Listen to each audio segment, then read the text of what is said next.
আপনি কি কখনো ভেবেছেন, ঈশ্বর যদি সত্যিই সর্বশক্তিমান হন, তাহলে তাকে পৃথিবীতে জন্ম নিতে হয় কেন?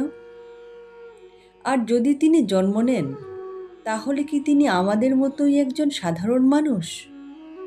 আরেকটা প্রশ্ন, কেন একজন সৎ মানুষ এত কষ্ট পায়, অথচ অনেক অন্যায়কারী মানুষ সুখে থাকে?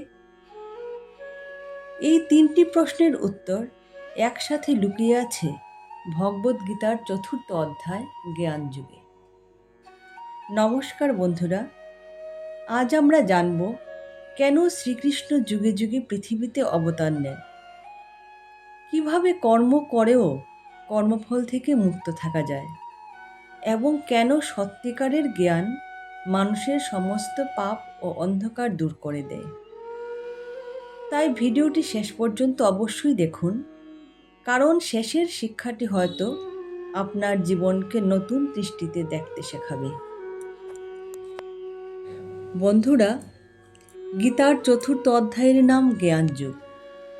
এখানে শ্রীকৃষ্ণ অর্জুনকে শুধু যুদ্ধের কথা বলছেন না, তিনি এমন এক জ্ঞানের কথা বলছেন যা মানুষের জীবনকে ভয়, দুঃখ ও বিভ্রান্তি থেকে মুক্ত করতে পারে। শ্রীকৃষ্ণ বলেন, এই যুগ নূতন নয়। তিনি এই জ্ঞান প্রথম সূর্যদেব বিবস্বানকে দিয়েছিলেন। তারপর সেই জ্ঞান রাজর্ষিদের মাধ্যমে পৃথিবীতে ছড়িয়ে পড়েছিল। কিন্তু সময়ের সঙ্গে সঙ্গে মানুষ এই জ্ঞান ভুলে যায়। তখন অর্জুন অবাক হয়ে প্রশ্ন করেন, আপনি তো এখন জন্মেছেন, আর সূর্যদেব তো বহু প্রাচীন, তাহলে আপনি তাকে কিভাবে জ্ঞান দিলেন?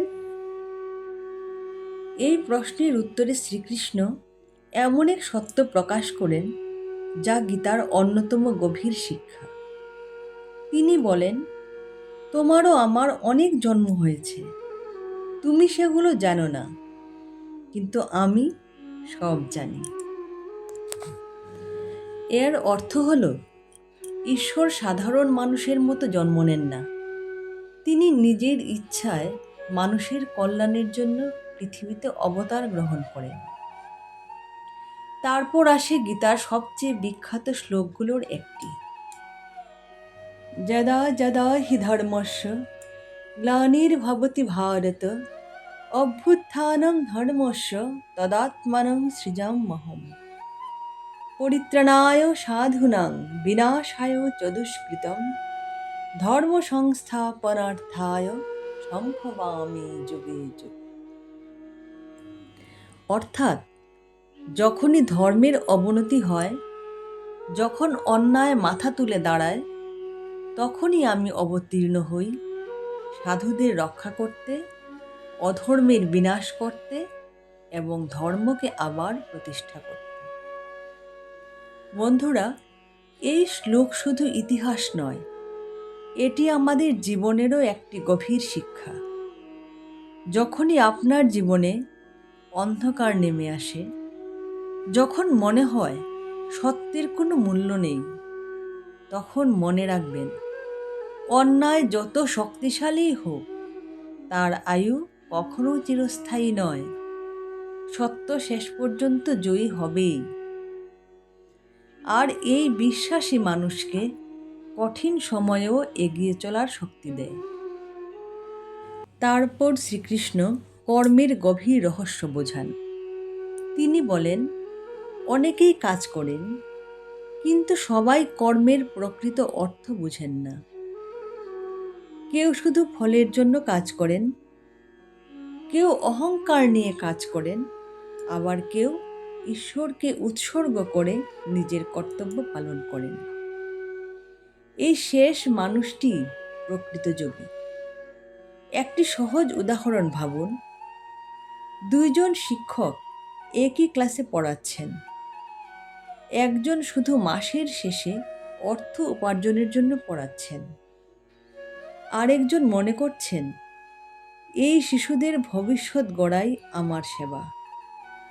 দুজনের কাজ একই, কিন্তু তাদের মানসিকতা এক নয়। গীতা শেখায়, কাজ নয়, কাজের পেছনের ভাবনাই মানুষকে মহান করে। এরপর শ্রীকৃষ্ণ বলেন, জ্ঞান এমন এক আগুন যা মানুষের সমস্ত অজ্ঞতা ও পাপকে ভস্ম করে দেয়। যেমন আগুন কাঠকে ছাই করে দেয়, ঠিক তেমনি সত্যজ্ঞান মানুষের ভয়, অহংকার ও মোহকে ধ্বংস করে দেয়। কিন্তু এই জ্ঞান কিভাবে পাওয়া যায়?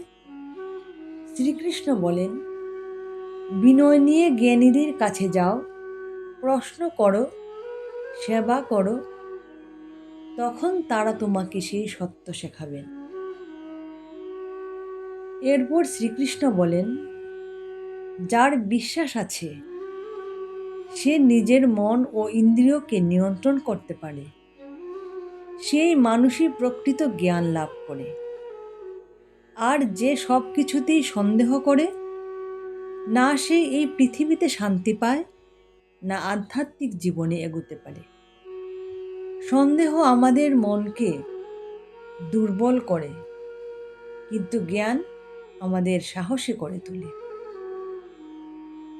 সবশেষে শ্রীকৃষ্ণ অর্জুনকে বলেন, অজ্ঞতার কারণে যে সন্দেহ তোমার হৃদয়ে জন্মেছে, জ্ঞানরূপ তলোয়ার দিয়ে সেই সন্দেহ কেটে ফেলো, তারপর উঠে দাঁড়াও, নিজের কর্তব্য পালন করো।